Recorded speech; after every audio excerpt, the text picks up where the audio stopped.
Spurs kick off their Carabao Cup campaign tomorrow evening at home to Doncaster Rovers.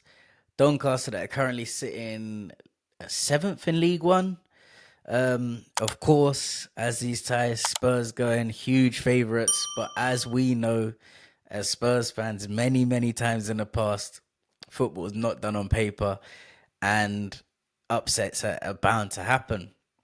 Now, we've only got to go back to last season when we played Tamworth. I think it was in the third round of the cup. Forgive me if it was the fourth. Pushed us right to the limit, went to extra time. Obviously, eventually got it done, but a team that was way below the level of Spurs that should have been nowhere near the level. But it just shows you the type of adrenaline and what sort of fixtures against big sides, Premier League sides, can do to squads like this. So I'm expecting a Doncaster at full flow. They're going to give 100%. But obviously, Spurs are favourites, and I'm expecting us to get the job done.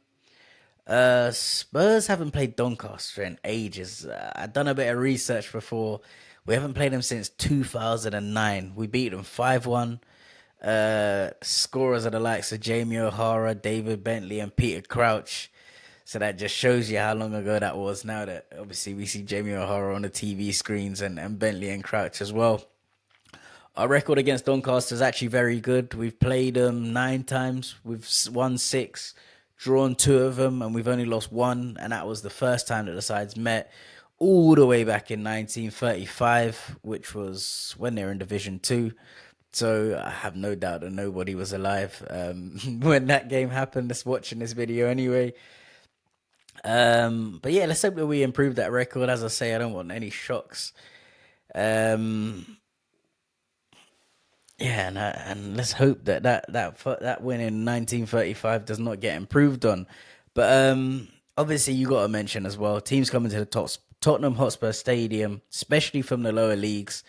This is sort of their cup final because not only they're playing a Premier League team, they're going to be playing in probably the best stadiums that I'm guessing a lot of the players would have played in before. Yes, obviously they might have been to Wembley before, but let's be honest, this is going to be one of the best stadiums they're ever going to play in. So stuff like that just enhances the mood. I mean, it gives them the extra 10% if they needed it, and it could be the best stadium they ever play at. So in terms of level, they're going to give it all, and that's the one thing you got to watch out for. As we've seen, obviously in the previous round, Grimsby beating Man United. You should not get beat. Obviously, quality for quality, that they're gonna we're in two complete different categories, but it's just gonna come down to terms of grit, desire, and determination, and they're the things that you can control. And Spurs have to make sure that they control them things, because if we match the desire and the intensity of Doncaster, they should come nowhere near us. Because as I say, in terms of quality, we're in two different levels. But start with a little preview. Start with Doncaster. They're currently seventh in League One. 5 wins, 1 draw, 3 losses. They've actually lost their last 2 games as well. So coming into this game on a bit of bad form. In terms of formation, they normally set up with a 4-2-3-1. Switched it to a 4-3-3, but it's pretty much the same formation. Could that be something they look to change? Do they maybe go to a 5 at the back to try and contain Spurs? Of course, obviously, if they then do, then that's going to be something they're looking to be doing differently this season as well. So that could play into a factor if they do. But obviously, if they do go to a 5, they're probably going to look to sit back and contain. They got the 39-year-old Billy Sharp up front. Obviously, we all should remember him for his time at Sheffield United. Obviously, he didn't score a boatload of Premier League goals. I think he only got 6 in the 2 seasons. But nonetheless, obviously, he's got experience playing against top levels. Of course, he's going to be one of the players that would have played at the Tottenham Hotspur Stadium. Sheffield United actually beat us as well. I think that was Poch's last Premier League game, and I'm not sure. I'm pretty sure he would have been on the squad. So he's got experience of coming there and winning as well. Of course, they got Demola Ajayi on loan from us.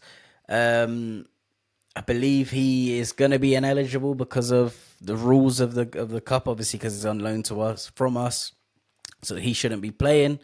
Owen Bailey, their captain, is probably their standout player of the season.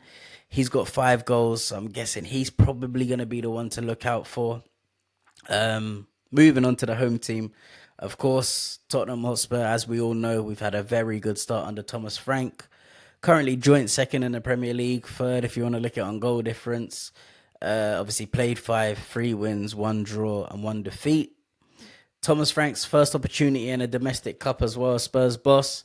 So he'll be looking to avoid a shock. Um, he hasn't had too much success in the Carabao Cup, of course. Obviously, you got to add in the caveat he was at Brentford. The best he's actually done is when he got to the semi-final in 2021. And that was obviously, of course, against Tottenham Hotspur.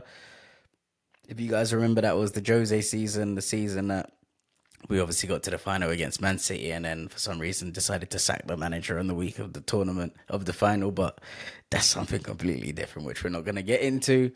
But yeah, he also had a shock in 2022 against Gillingham when they lost on penalties. So I'm guessing he's looking to avoid any sort of disasters like that. And let's be honest, obviously at Brentford, his priority was just to stay in the Premier League. So I don't think he would have been paying too much attention to the Carabao Cup.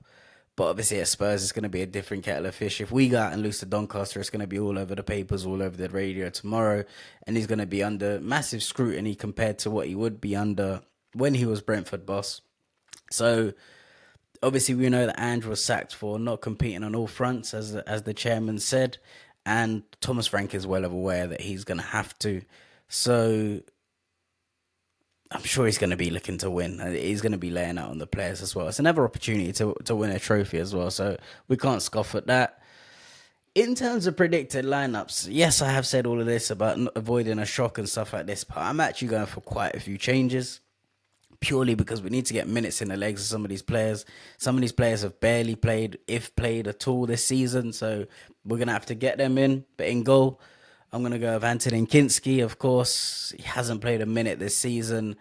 Pretty harsh as well because he's a decent second choice keeper. So he's going to have to get his minutes here. So if he doesn't play in this game, then I don't know where the minutes comes from. So going to go Antonin Kinski in goal. Of course, I'm going to go over 4-2-3-1. So the back four, I'm going with Jed Spence right back, Kevin Danso and Ben Davis centre back, and Destiny Udogie left back. The two just in front of him, I'm going to go with Archie Gray and Pap Sarr. Archie Gray hasn't been getting too many minutes this season, so this is going to be a good task for him. He had a good little 10-15 minute cameo against Brighton when he came on. Pap Sarr didn't actually come on against Brighton, so that leads me to think surely he's going to be in that game. Running ability as well. I'm guessing the running power, we're going to need that. It's going to have fresh legs as well. So I'm expecting him to come straight in. The three in front of him, I'm going Brendan Johnson on the right. Once again, another player that hasn't had too many minutes this season. And from coming from our top scorer last season and the man that's going to be in the history books forever with a winning goal in Bilbao, he's going to be a bit frustrated, to be honest, as you would be, because come on, he scored 17 goals last season. He scored a couple this season as well when he's played and just not really getting the opportunity. When he has been getting the opportunity, it's been on the left as well. So it's in a position that he's not too familiar with. So I'd like to see Brennan Johnson on the right. Mohamed Kudus, obviously, yes, has been outstanding all season, but needs a rest. So this is the perfect opportunity to rest him. Lucas Bergwijn in the 10. Of course, I know Xavi Simons played unbelievably, but when he came on against Brighton, but I don't think this is a game that we're going to need him in.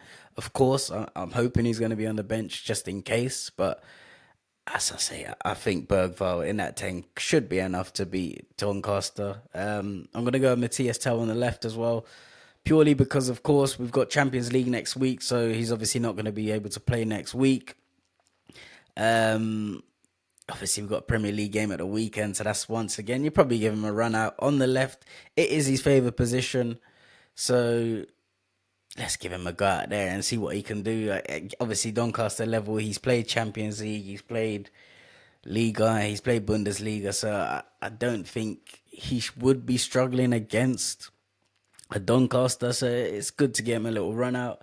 Up front, of course, obviously, if he's recovered from his injury, I want to see Kolo Muani. And if not, I probably want to see Dane Scarlett, to be honest, because obviously not gone out on loan. He's not really going to get Premier League minutes.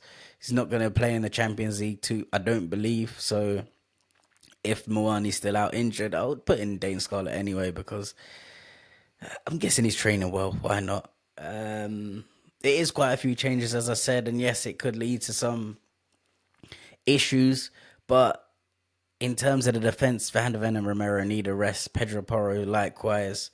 Don't think this is a game for Paulinho. Of course, I'd have all these players on the bench. Bentancur, once again, he can sit this one out. Yeah, and I think obviously we could see Wilson Odeberg come in, maybe for Tell if Mawani's injured also, and then Tell up front. But once again, as I said, I just think Tell's not really the greatest striker, and he's better off the left, so it's just a bit wasted putting him up there, because he doesn't give the best account of himself. Then it drains his confidence, and it's just a circle that you don't want to get into. Could we see some minutes for Radu Dragusin? Yes, of course. I know he's coming back from the ACL injury. Thomas Frank said he wanted to give him like a 2 sort of month pre-season. But even if you think about the pre-season games, you start to play lower opposition. Even if it's a 10, 15 minutes towards the back, obviously, as long as the game's all going well. Could we see him get a little run out, just get a few minutes in his legs? Same with Kota Takai. I think he's going to be training with the team. I think Thomas Frank actually said on Monday, so maybe it comes a bit too early. But once again, could it be a situation where he gets 5-10 minutes against lower league opposition? Obviously, it's better than throwing him into a Premier League game or a Champions League game. But neither of them are in the squad, to be honest, anyway, so they can't play Champions League. Could we see some debuts? Maybe Janai Byfield, Luca Williams, Barnett as well. Some kids at the academy. Of course, that all depends on how the game goes, but I'd like to see some of that. In terms of match prediction, I'm going to go over bold. It's not really bold because I think it's pretty calculated on the research and stuff, but I'm probably going to go Spurs 3-0.